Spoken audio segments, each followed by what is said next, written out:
Cette vidéo va avoir pour objectif de répondre à la question donc qui s'abstient et donc qui vote aux élections. Et là, bien sûr, on s'intéresse aux personnes qui sont déjà inscrites sur les listes électorales. Et on va reprendre les différentes variables sociologiques pertinentes. Alors, première question, qui s'abstient le plus, les hommes ou les femmes?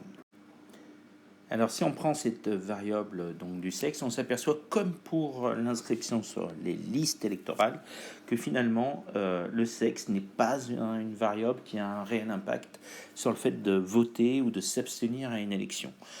L'écart est vraiment très faible entre le taux d'abstention des hommes et des femmes. En gros, les femmes s'abstiennent légèrement moins que les hommes.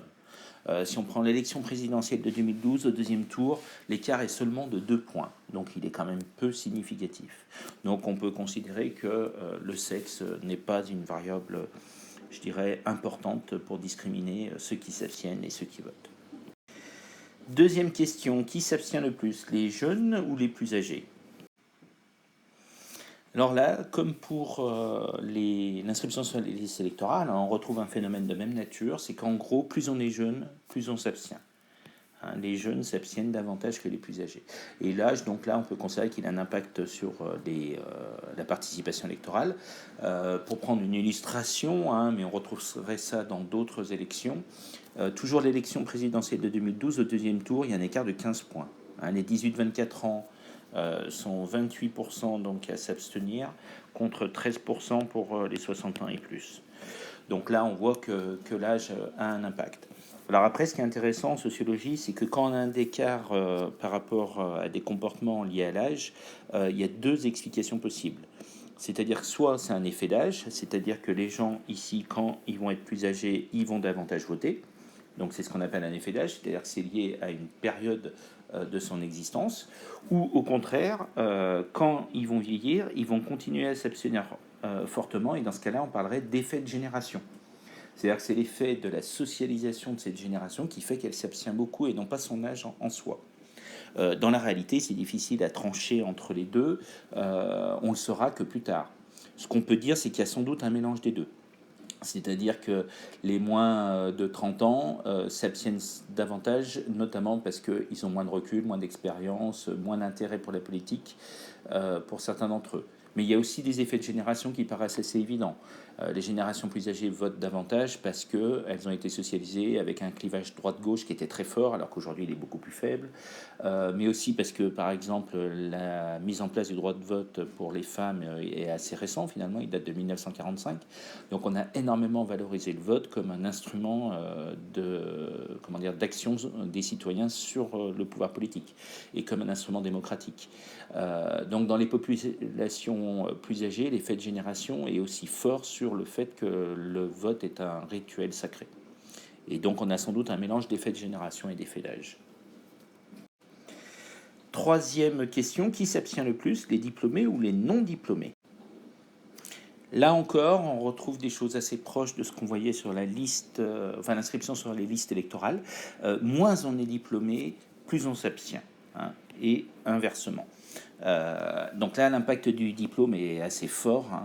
Alors, pas aussi fort que l'âge, par exemple, mais quand même, il a un impact important, puisque si on prend l'élection présidentielle de 2012, toujours le deuxième tour, les non-diplômés étaient 25% à s'abstenir, contre 16% pour des bac plus 3 ou plus.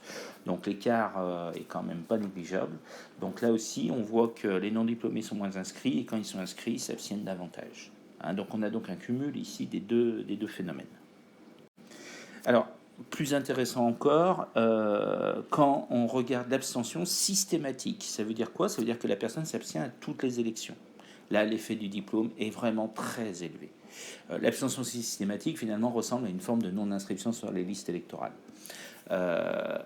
Donc si on prend par exemple les élections présidentielles et législatives de 2017, qui comportaient chacune 2 tours, l'élection présidentielle c'est un scrutin à 2 tours et majoritaire, et pareil pour les législatives. Donc il y a eu 4 élections successives. On s'aperçoit que les non-diplômés sont 25% à s'être abstenus aux 4 tours de ces élections. C'est-à-dire aux 2 tours d'élection présidentielle et aux 2 tours d'élection législative. Alors que les diplômés du supérieur ne sont que 8% à s'être abstenus à tous les tours de ces 2 élections.